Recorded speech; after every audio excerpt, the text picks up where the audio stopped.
Hello student, I hope you all are fine. So today we are going to start with a new chapter which is ratio and proportion. So what we are going to cover in this chapter in ratio and proportion, we are going to first see the theory related to ratio. Then we do some practice question on ratio which enhance your understanding on this topic. Then the second we see the theory of proportion and then we again do some practice question on proportion. Okay, so first is what is the basic definition of ratio. So ratio is nothing but the comparison between two similar quantities having same unit. What is the meaning of same unit? Same unit means you didn't able to compare 1 kg milk and one notebook like this. So first point about ratio is comparison between two similar quantities having same unit. I give example further. And second, it is in the most simplified form.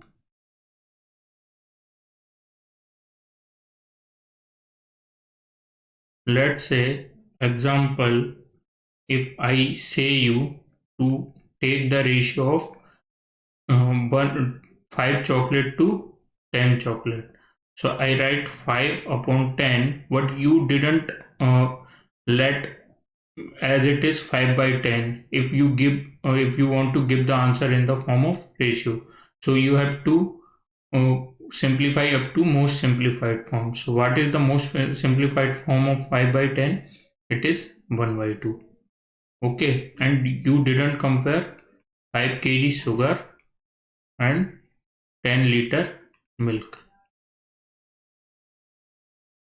So these two quantities will be same for finding the ratio. I think these 2 points are clear to you about the ratio. Okay, now we move further.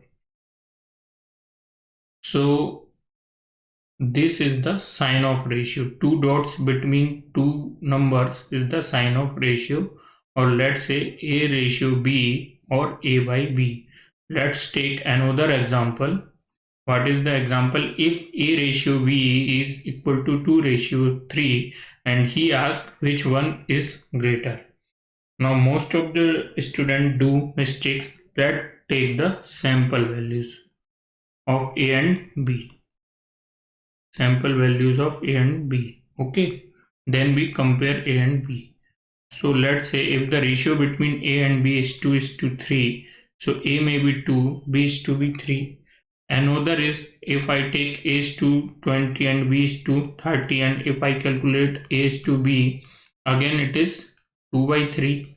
Okay, so I also take 4 by 6, but I also take minus 2 and minus 3. Now when you going to see, if you compare A and B in the first example, so it is B greater than A. Here also B greater than A. Here also B greater than A. But in the last part, here A is greater than B. So we didn't compare A and B up till any information is given. Additional information is given in the question. So what you do in the ratio questions, always assume a value if ratio is given. What means by value?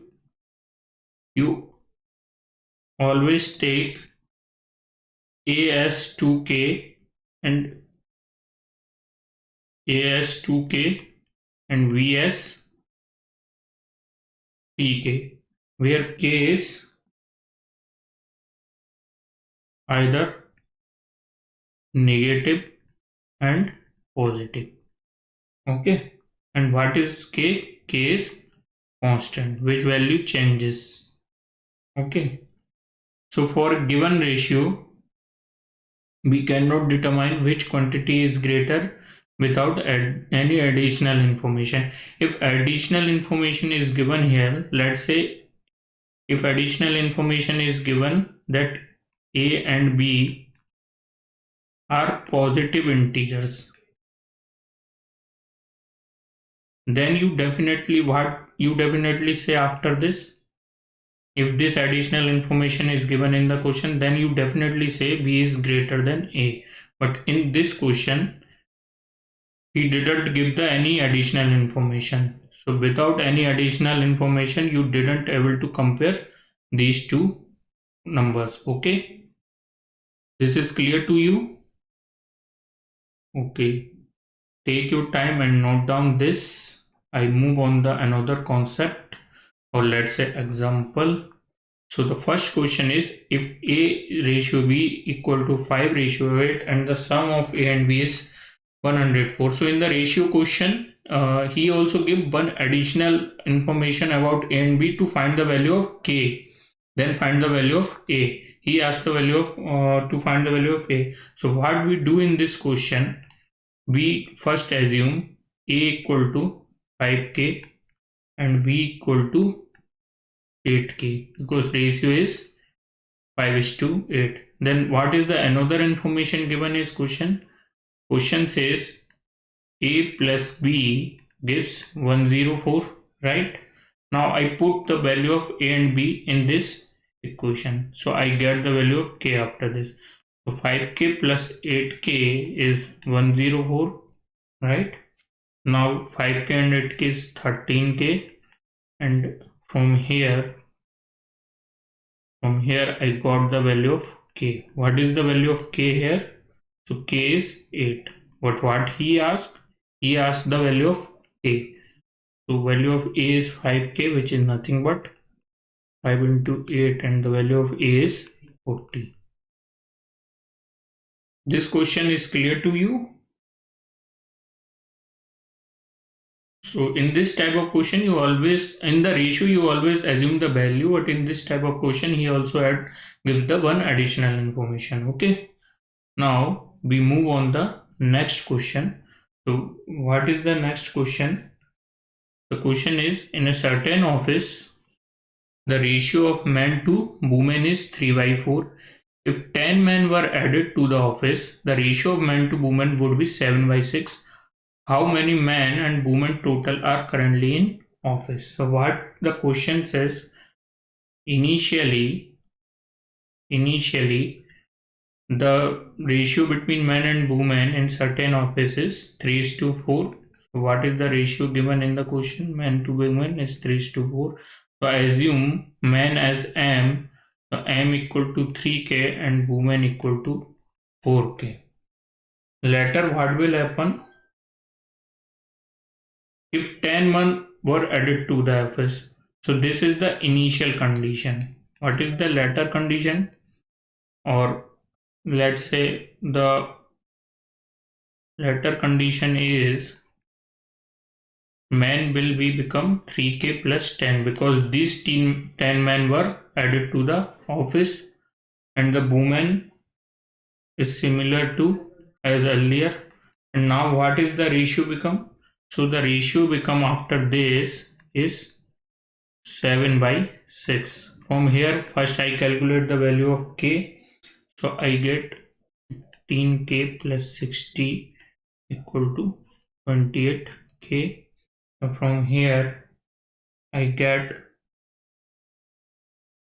10k equal to 60, so k is 6. Now what he asked? He asked how many men and women are currently in the office. So this is the current condition. So how many men and women currently? So currently there are men plus women, which is nothing but 3k plus 10 plus 4k, which gives me 7k plus 10, and which gives me, if I put the value of k here, so there are 52 men and women currently in the office. So I hope this question is also clear to you.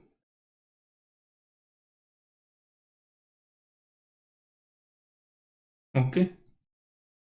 Now this is the another type of question which come in the ratio. So what is the question? Jim needs to mix a solution in the following ratio: 1 part bleach for every 4 parts water. What here given? Here he gives the ratio between the bleach and water. When mixing the solution, Jim makes a mistake and mixes in half as much bleach as he ought to have. The total solution consists of 18 ml. How much ml did Jim put into the solution? So what is the actual ratio given between, let's say, bleach as B and water as W to form a mixture is 1:4. Okay. Now let's say bleach equal to K and water equal to 4K. Jim's mix this part of bleach and this part of water. What actual mix? So the actual mix is, for solution we needed this. So what actual mix? So mixes half as much as bleach he ought to have. So actual mixture is, which is K by 2. Now after mixing this part of bleach, what is the total solution consist? 18 ml. So bleach plus water is nothing but K by 2 and water is 4K equal to 18 ml, which gives me the value of K, which is 9K by 2 equal to 18 ml, and which gives me the value of K equal to 4. Now what he asked how much ml did Jim put into the bleach. Okay. So what Jim put into the bleach? This mixture. So Jim put into the bleach as 2 ml of bleach Jim will put into the mixture. Okay. I hope this question is clear to you. So let's first, if you want to write this, stop the video and then note down this. Okay. Now the another concept, we start with the proportion. So when you compare the numbers, it is the ratio, but when you compare the ratios, so it gives me what is the proportion. It is basically you have to compare the ratios.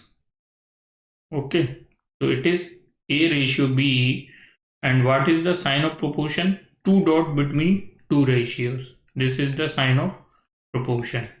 Okay. Now how I write A ratio B proportion C ratio D? So I write as A by B equal to C by D.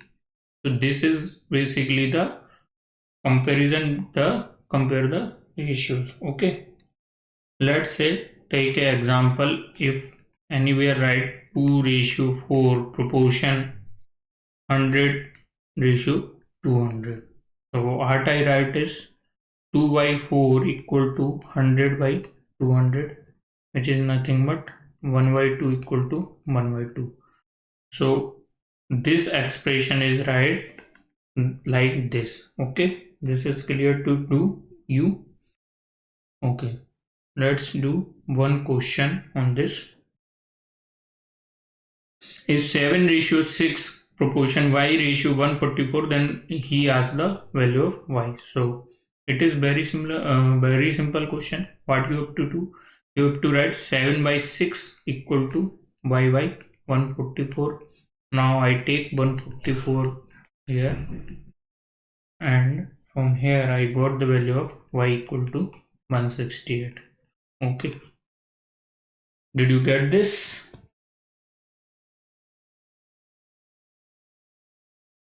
Okay.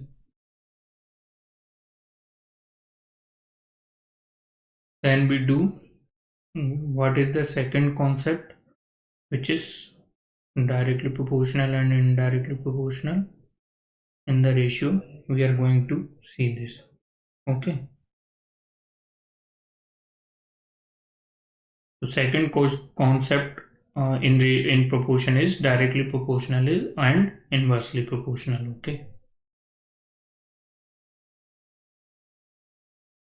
Let's give me a minute. Why this line is not straight? Let's say okay. Now, first I tell you, you know the formula of distance and speed. So we compare the distance, speed, and then time. For this, we have to know the formula of distance. So what is the formula of distance? So formula of distance is distance equal to speed into time. For my convenience, I denoted by short form. So D equal to S into T. Let's say first we see the directly proportional. Let's say time is constant. Okay. So what we say if time is constant, so let's say assume time equal to 1 hour, which is constant.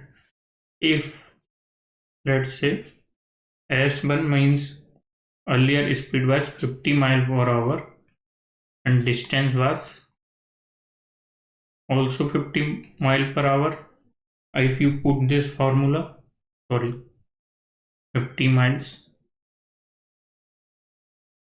If you put this formula and put t equal to 1 hour and speed equal to 15 mile per hour, so you get the distance is 50 miles.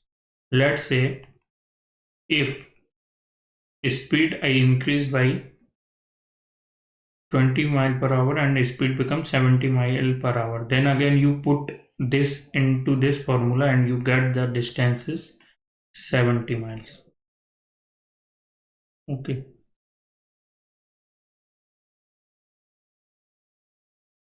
So here what you see, here you see the ratio is constant. Okay. Means what is constant here? If time is constant, so d1 upon s1 equal to d2 upon s2, which is 1 hour or time. So here ratio is constant. Okay. Let's say what is inversely proportional. And also you see if I increases the speed, then distance also increases. So in directly proportional, if you increase the one quantity, then in proportion second quantity will also increase. Now what is inversely proportional? Let's say we again take the same formula, distance equal to speed into time. Now this time let's say distance is constant. Okay. Let's say assume distance equal to 100 miles. Okay. So first is if speed is 50 miles per hour. Okay. So what is the time taken? If I put into the formula, the time taken is 2 hours. Okay. Now let's say second time, if I increases the speed 100 miles per hour. Now what is the time taken to cover the distance of 100 miles? Time will decrease 1 hour. So what we observe in uh, inversely proportional, here product is constant. What product is constant here? Speed into time product is constant. Also you observe that when I increase the speed here, so when I increase the speed here, time will decrease. So in inversely proportion, when you increase one quantity, in proportion to that second quantity will decrease. Okay. And thus now, so what is our observation in directly proportional and inversely proportional? This you have to remember. In directly proportional, ratio is constant. Okay, ratio is constant means if A is, this is the sign of proportionality. So A is directly proportional to B. So let's say A1 upon B1 equal to A2 upon B2 equal to constant here. What is inversely proportional? What is in inversely proportional?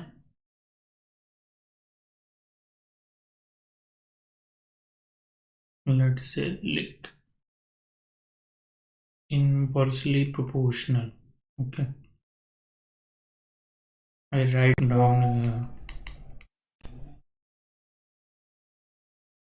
What is inversely proportional? Is inversely proportional to B. So let's say here product is constant. A1 V1 equal to A2 V2 is constant here. Okay, so this is the summary of directly proportional and inversely proportional concept. Okay, now note comes, if A square is directly proportional to B,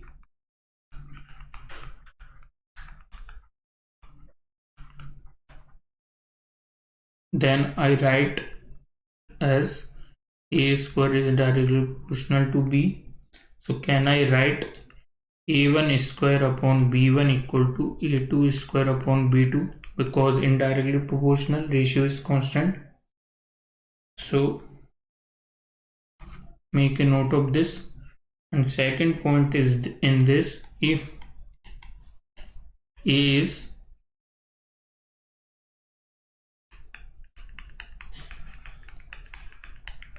inversely proportional to square root of B.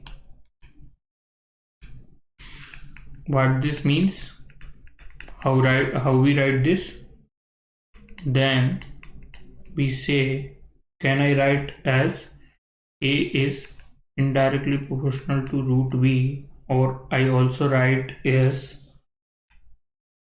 A1 root B1 equal to A2 root B2. So please also make a note of these 2 points. Okay, then we move forward and do some example on proportion. Okay, done. Now there is question, so I read out the question and also solve this question. If y is directly proportional to x and y equal to 5 when x equal to 2, then what is the value of y when x equal to 16? So what is given in the question? Y is directly proportional to x. So can I write this as y? Can I write as y is directly proportional to x? I also write as, if indirectly proportional, what is constant? Ratio is constant. So can I write y upon x1 equal to y2 upon x2? Okay. Now y1 and x1 is given, so I put the value of y1 and x1. So y1 is 5, x1 is 2, and then what is the value of y2 means 5 when x is 16. So from here I took 16 here and I got the value of y2 as 40, means when x equal to 16, then the value of y is 40. Did you get this question? Okay, now this is the last question of this chapter, so I read this and also solve this. It is again on proportion. So the cost of a watermelon is proportional to the square root of its weight in pounds. A watermelon weighing 16 pounds cost $50. How much will a watermelon costing $37.5 weigh in pound? So what is given in the question? So question gives me in first line the cost. Let's say cost is C and I denote weight as W. Okay, for my convenience. Now what question says the cost is of a watermelon is proportional to the square root of its weight. When nothing is mentioned in the question like it's directly proportional or inversely proportional, so you have to assume it's proportional, so you have to assume it's directly proportional. Okay, so C is directly proportional to square root of weight. Now again in proportion, what is constant? Ratio is constant, so can I write as C1 upon root W1 equal to C2 upon root W2 is constant. Now when watermelon weighing 16 pound means W1 is given and C1 is given and W2 is given, and he asked the value of C2. So what I do, I write C1 as 50, weight initially given 16, and what is the cost later 37.5, and you have to find the weight according to this cost. So when I solve this, I got here I got 4, so root W2 is 37.54 by 50. So what I got here, I got 150 by 50. So I got the value of root W2 as 3 and W2 as 9 when I square both sides. So when the cost is